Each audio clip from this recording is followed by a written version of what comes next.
dedicated to empowering you with information, to make positive choices, and be advocates for your overall well-being. Welcome to The Health View.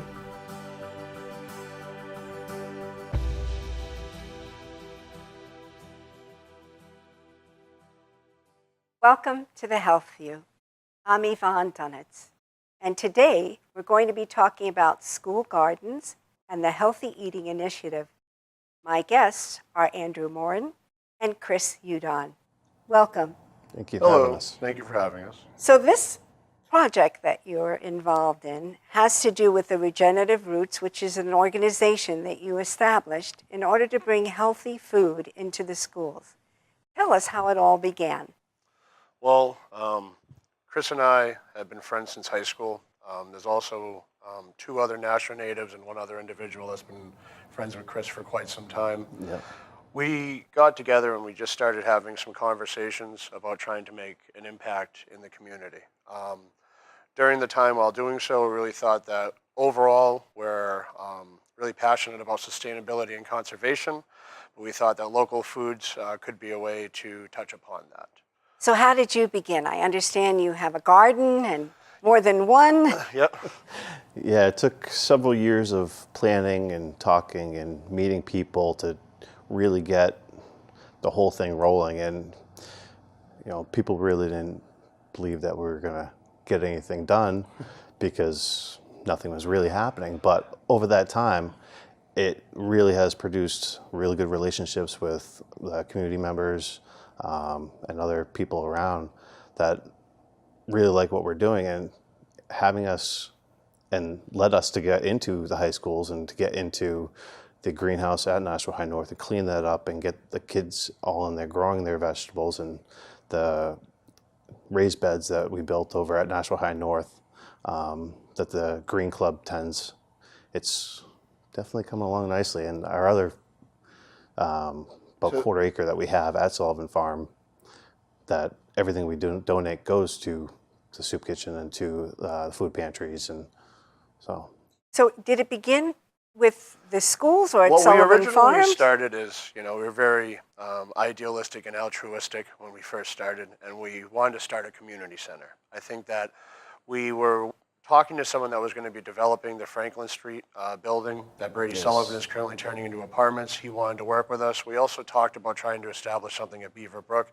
We realized that in order to get more ingrained with the community and to get that ultimate goal of founding a community center, we needed to do some smaller projects and start trying to get some boots on the ground. Two major projects this year, and the one that kind of touches upon this subject, was one at Nashua High North, where we're working with the Green Club. It's an after-school organization. We've started approximately 400 plants there. We did a subsequent plant sale. Everything was kept by the Green Club so they can do things again next year. Chris and I and some other contractors that we know that are volunteers built a raised bed garden there that the students are tending to. Besides providing vegetables for the interns or the students that are there, they are also going to be donating approximately 200 pounds of food to the local food pantries. Wonderful. Yep. In conjunction with that, they have allowed us to utilize approximately 1/10 of an acre this year, but ultimately we will scale that up to 1/4 acre. Everything's grown by students and volunteers, and we should donate approximately 800 to 1,000 pounds to the local food pantries, including the Immaculate Conception tithing program. That's wonderful. So you're teaching students about growing That is correct. vegetables? Yep. So I'm technically the New Hampshire Farm to School co-coordinator, but it's really under Regenerative Roots that I've been doing all of this work. Every Tuesday, myself and some of the other individuals go there during the growing season with the students. Also, this upcoming year, with the help of Kathy from Sullivan Farms, we're going to be growing some flowers for resale as well, starting in the January period. I see. And are the teachers at the schools also involved? There is one primary teacher, Steve Fitzgerald, that runs the Green Club, and we have been trying to do outreach to other teachers, especially family and consumer science teachers, to get more involved. And that's at Nashua High North. At Nashua High South, they actually recently built a greenhouse. Heather Dubois, and she's going to be starting a school garden program, healthy eating, etc. Now, the food that is grown by each of the schools, is that being integrated into the school lunch programs? Currently, no. How come? Because there really hasn't been. It's the first project, the first year. That is the goal, is to get the greenhouses up and running and fruitful, and so that the cafeteria staff can actually go up there and decide what they're going to make for that day or what extra stuff that they could have. Like a healthy stir fry. Exactly. Some great And that's why we're trying to get garden the family. salad. We're trying to get the family and consumer science teachers more involved. One of the problems is that most of the gardens produce during the summer, and the students aren't necessarily there when a typical vegetable garden produces. So what we're trying to do is work with some of the local farmers on local procurement, Brookdale Farms, Sullivan Farms, etc., and then also doing a monthly. They have a food of the month. New Hampshire Harvest does, where you try to do more awareness that this apple came from Sullivan Farms and get the word out that way, and try to at least have more of a local purchasing for some of the produce. Did you ever think that eventually, related to your mission and goals, that you might develop a CSA, a community-supported agriculture where the entire community here can support not only the schools, but what you're doing and get involved in being able to purchase healthy, life-giving food?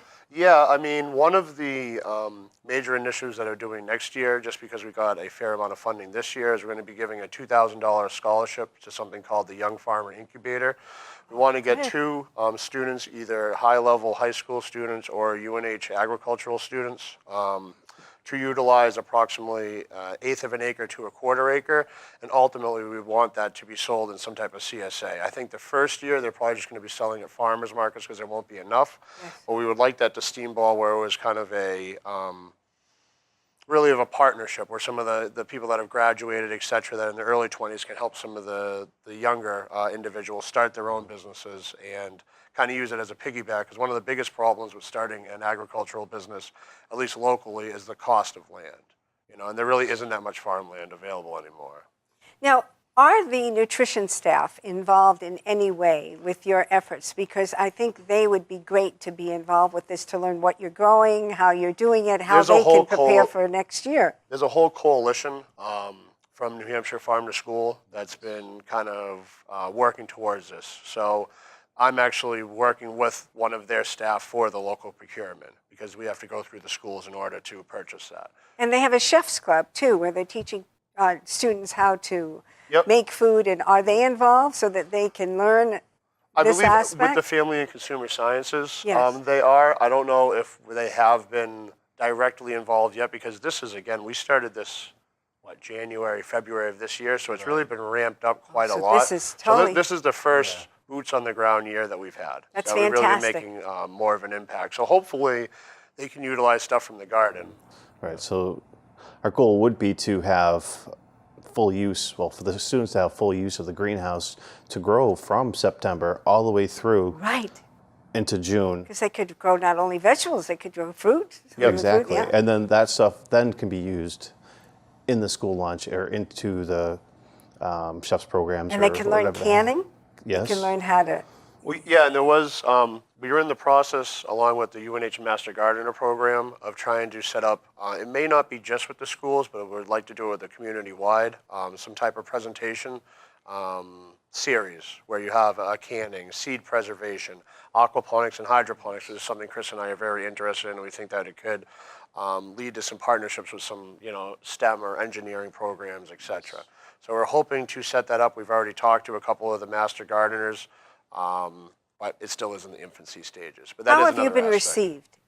received? Are people welcoming you? Throwing flowers on the streets. And, no, I think that people. The idea is people like it. People are very, yeah. very interested It in makes this. sense. It's such an important thing to do. And for your own health, just knowing where your own food comes from, being able to grow it organically, and I think there is some personal responsibility and fulfillment that you're giving to the students, because they've taken care of this garden by themselves.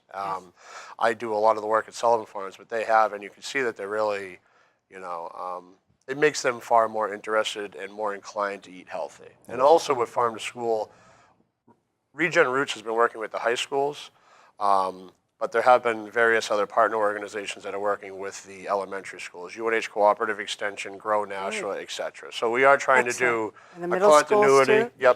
Yep. So we're trying to do some continuity with all of them, but we've been focusing our efforts on the high school. Okay, so tell us about the types of things that you've grown.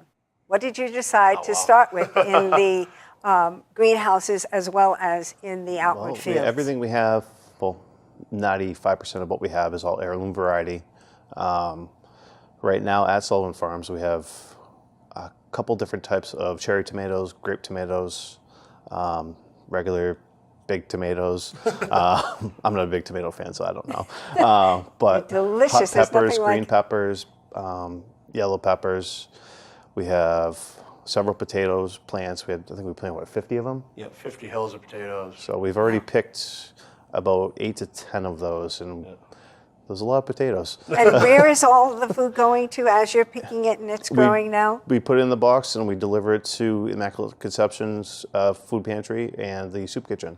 Wonderful. And the soup kitchen has a program where they're, some of the students that are on free lunches throughout the school year, there is a gap during the summer for them to Yes. get food, particularly healthy produce. So when we give it to the soup kitchen, we've always asked that goes to those programs. Otherwise, the Immaculate Conception, it can build more of a community, and we're hoping that some of the people that have been receiving the food will actually come next year and learn about growing. Because it's not just students that grow it, there's about 3 to 5 volunteers that have helped out at various times throughout the year. And if people are interested in volunteering with your organization to help spread this in the community and help to keep it viable, how may they go about volunteering? Smoke signals. Yeah. We have the Regen Roots bat signal.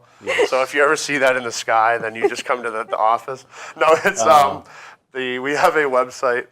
It's www.regenerativeroots.org, and there's also a telephone number 603-883-2809. But if you just searched on Google, you'll be able to find us right there. It gives a little bit of our background, and you'll be able to send an email via there or contact us. And how might students participate?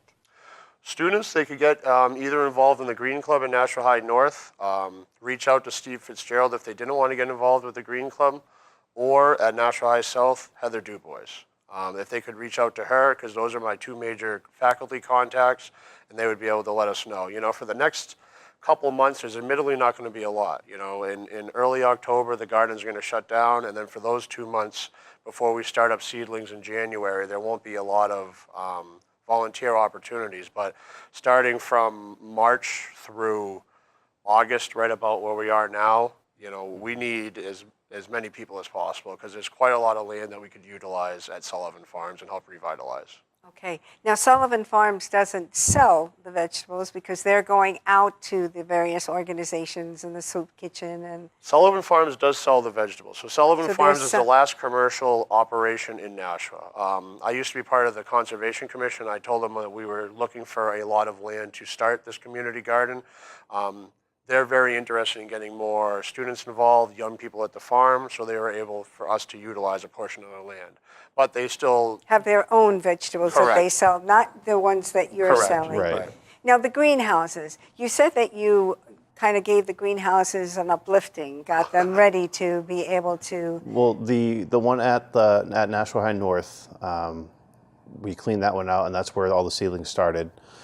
We actually have a greenhouse that Sullivan Farm lets us use, which we still haven't cleaned that one out yet. But our goal is to actually put some aquaponic systems in there so we can grow through the winter, and then also at some point in the next year or so, as long as everything works well through the winter, create another indoor community garden via aquaponics.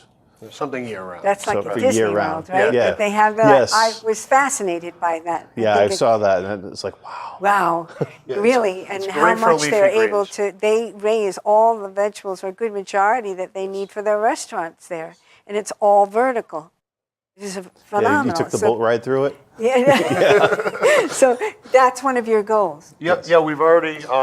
Maybe not to that extent, but someday. Someday. I think that it is viable, though, within the next couple of years to at least get a couple systems in there. We'll get the students more involved, and then hopefully, so long as we get enough funding and interest and the heat doesn't cost too much, to try to start a year-round community garden, because there is that, gap in New England that we usually have fresh vegetables for 3 months out of the year. Right. Really. Right. And we need it all year round for Right. good, healthy living. Right. So as long as we can keep the temperatures up inside the greenhouse, as long as it doesn't get too bad in there, we can actually keep the plants alive. Do you have any solar people working with you? Maybe they'd be willing to We're- volunteer their efforts to put some solar panels on. That's another thing we're going to look at. We're going to look at other alternative energy sources. So from a business point of view, related to businesses that could help you to, delve into some of your goals that you're trying to accomplish, are there certain businesses that would be helpful to you? The solar business? I products you're think looking- any alternative energy business. I also think that if there was any farmers that are watching this or anybody else that is in a for-profit business, but that would be willing to talk about what they do for that presentation series, I thought that would be a very good piece as well, that they could promote their own businesses while also giving some information about that. And where would they go if they were interested? Who should they contact? I would just be me. You know Okay. what I mean? Just And- little old Andrew. Okay, and Andrew, what would the phone number they be to call? Yeah, it would be, once again, the 603-883-2809, or go to regenerative-roots.org and send me an email. So in the greenhouses, what types of vegetables did you grow that you decided to begin all We this? started primarily just because they have the longer growing season, tomatoes, peppers, and then we also did some cucumbers and squash, but I don't like transplanting those that much. So mostly was tomatoes and peppers. And we sold about 30 to 40% of those in a plant sale. We donated a portion of them to Paul Shea at Gate City Community Gardens, and then the rest were donated to the Regen Roots Community Garden at Sullivan Farms. Very good. Your goals for this organization, when you came together as friends Yeah. to really establish it, it was with a mission. And so what is the mission of the organization? The mission was kind of, as with all missions are, somewhat convoluted, but I really think the mission ultimately was to try to build a community in Nashua that was more robust. And one of the ways in doing so, because everybody needs it, is through food. And try to make healthier citizens and more active citizens. So it wasn't just local foods. I think that, and one of the reasons that we've been able to accomplish a lot, at least within the last year, once we got a physical location, is the fact that we're friends, that we spend more time with one another. And I think a lot of people, when they try to do a lot of these type of activities or programs or whatnot, it seems as though that there's a lot of talking, but no one actually wants to go out there and try to put the effort forth. And we're trying to build a team. We've got a really core group of volunteers now, but try to expand that, because you need a lot of people in order to do this work. We had about 20 people our initial growing day at the Regen Roots Community Farm that all donated time. It was a really good showing, but if we're going to continue to keep starting this, we're going to need, I guess, to keep that activity or passion up. And we started as also the idea that to show people that a community can be sustainable. It can sustain itself within that group, and that's how small towns and stuff survived for ever. Was everything was local. So we're looking at, with the aquaponics systems, trying to get maybe some of those non-regional foods to grow in them, and as experiments to see if they can. If they can't, then we'll try something else. But Now you mentioned about grants. Yep. Now, what are you doing related to grants? You've been able to get some We grants to have help got with the one funding? grant with the Grassroots Environmental Fund. Okay. We're going to be applying for one or two other USDA grants, but we have not secured any large grant funding yet. The primary method that we got most of our funding was actually from Boston Billiards, because they have to give a week Wonderful. versus of 35% of their profits Surely. every week in New Hampshire. Wonderful. Yep. So your goals for your first year were what? What did you want to accomplish in 2017 I when you wanted started to do planting for those little a seedlings? metric. I wanted to donate 1,000 pounds of food to the local food pantries. I think we're going to be very close. There's I going to think be it might even between be more than that. Really? 800 and 1,100 pounds is what I would guess this year. And try to have 2 active interns at the farm, which we've had, and Wonderful. then just continue to expand the horticulture program at Nashua High North and get other teachers involved. And we're in the process of still doing that. And how many students began with you? There was Originally at the greenhouse with the Green Club, I would guess there was 14 students. Now, we Okay. did work them for literally the first month. Every Tuesday was working for 2 to 3 hours in the greenhouse because it had been sitting there. There was a bunch of dead plants that hadn't been cleaned or utilized for years. So we whittled that down to a core group of about 8 to 10 students. So every Tuesday, 8 to 10 students would either come to the greenhouse, help out with the plant sale, help build the raised beds, etc. And then there was two main students, Kylie and Shamia, that did a lot of the work at Sullivan Farms and to the tending of it every day. And there was also one other teacher, Dave Elliott. His class started some plants, etc. And then I know Lauren Bailey, she's very interested in getting involved as well. And we've just started to try to get them more curriculum resources. So your season per se related to the fall season, what are the types of, you mentioned potatoes. Yep. What are the other vegetables and things that you have before your fall season concludes? Yeah, beets, kale, and then there's obviously the apples at Sullivan Farms, and they'll allow us that if anyone does any field trips or anything like that. If there is elementary or Boys and Girls Club, anyone else that's watching this, those are other things that we'd like to ultimately do there. So if a group wanted to come to see what you're trying to accomplish in Yep. the schools and in the gardens within the school. Or next year as wanted well to as help out outside. Boy Scouts, things like that. Because again, we're probably, especially with the colder weather coming, we're going to have about 3 to 4 more weeks of really hardy production. Then we'll Okay. have some of the fall crops, Okay. but then there'll be And then you'll pretty be much on a little bit of a break. Right, And then a 3-month hiatus to hopefully figure out the presentation series before the next year. And in that 3-month hiatus, it's a perfect time to get additional volunteers and people who are interested to Set up sign the up. aquaponics system. Exactly. And Chris set is up heading the- that up because he's very Excellent. skilled at building things. That's phenomenal. And so you have those, Besides the relationships. blessing of 3 months to really get some things in order and to get people to come on board. And again, they can go to the website, which is at, Regenerativeroots.org. and they can reach you at what phone number? 603-883-2809. And the type of volunteers that you're looking for are, Awesome ones. okay, People people who are interested in gardening, do they have to have a garden, done a garden, B, or could they just have an interest in wanting? We They would. they just have to care about what, you know. We doing have and such a what they're diverse growing things and- that we could do that almost anybody could be involved. We had a really Types of things people could get involved with. well, in terms of just maintenance of the garden itself. Okay. I think that's A one of lot the of major weeding. things. A lot of weeding, so yeah, there's some weeding. things. So, What or else? if someone wanted to come pick up vegetables and bring them to the local soup kitchen, bring them Okay. to Immaculate Conception. All right. Um, What other types of things? Outreach, if they wanted to do some type of marketing, et cetera, for the schools itself. Because I'm not great with it in terms of any graphic design, anything along those Yeah, lines. neither am The I. presenters, Okay. if anyone's interested in presenting the schools, either for their for-profit business or, other nonprofit community To help them development to things. learn about healthy eating, healthy growing, what Yep. entailed. Yeah, and- if there's any local chef that wanted to speak about this, et cetera. Okay. So you have had an exciting first year, which isn't even completed, right? Right, yep. So would you say that you've accomplished what you wanted to accomplish within your first year of really getting off the ground?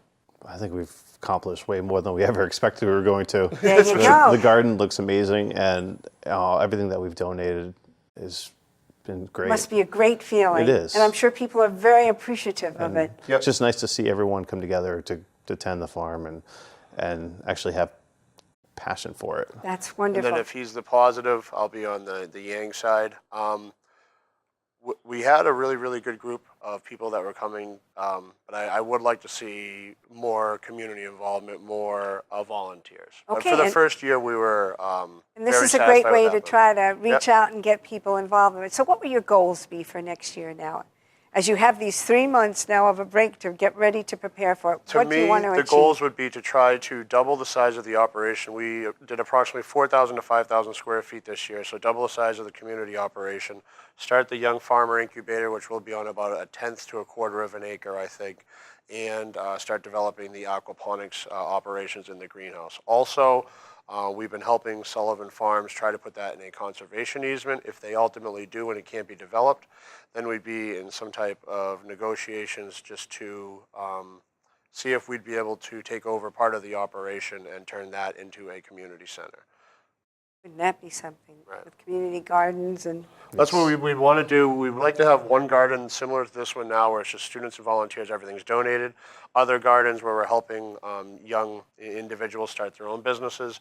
And then one section that was more of a co-op, where 5 to 10 families that were able to devote 5 or 10 hours a week to the garden could do a garden plan, and then all work together, but they take their vegetables themselves. then maybe potentially a CSA down the road. Right, and I think the CSA would be for the Young Farmer Incubator, when there's going to be a group of different individuals that are all growing a lot. For the first year, it'd be difficult though, because I think that they're just going to be getting their feet wet. Well, you've Or accomplished. their hands dirty. Yeah, and which is absolutely fine. But it sounds like you have been off to a fantastic start. And from a perspective of looking about the importance of food, healthy eating is critical. We know that what we put in our body can literally make a difference into our quality of life and our span of our lives. And good food, healthy food, and helping people to learn about it, what makes a difference, helping them to learn how to grow it for themselves and then eat it and cook it and use it, is a remarkable gift that you're helping our community to have and understand, and also helping our students to learn at an early part in their life that could make a difference in how they move forward It's in their only in the life. last 2 generations too that this has become really an issue. Is that we've really become separate from our food. And related to sustainability and this time in our lives, it's really important to do what we can to learn how to get good quality food and be able to be a resource for one another. Be a good neighbor too. Absolutely, there's no question about it. And you're doing that in your project and your program by what you're donating back into the community. And I think that that is critically important, because there's that give and that take and that win-win for everybody, and being involved. And literally what this is all about is rolling up your sleeves, getting into Mother Earth, and doing what you can to help each other be healthy and well. Yep. So how can people reach you? At your website? Yep. www.regenerativeroots.org. And if they wish to volunteer? Email me from the website. Okay. Yep. And a phone number just in case? 603-883-2809. And for students, definitely reach out to your faculty within your schools Yep. to volunteer. Which would be Steve Fitzgerald and Heather DuBois at the respective schools. Thank you very much. Until next time. Thank you. Thank you.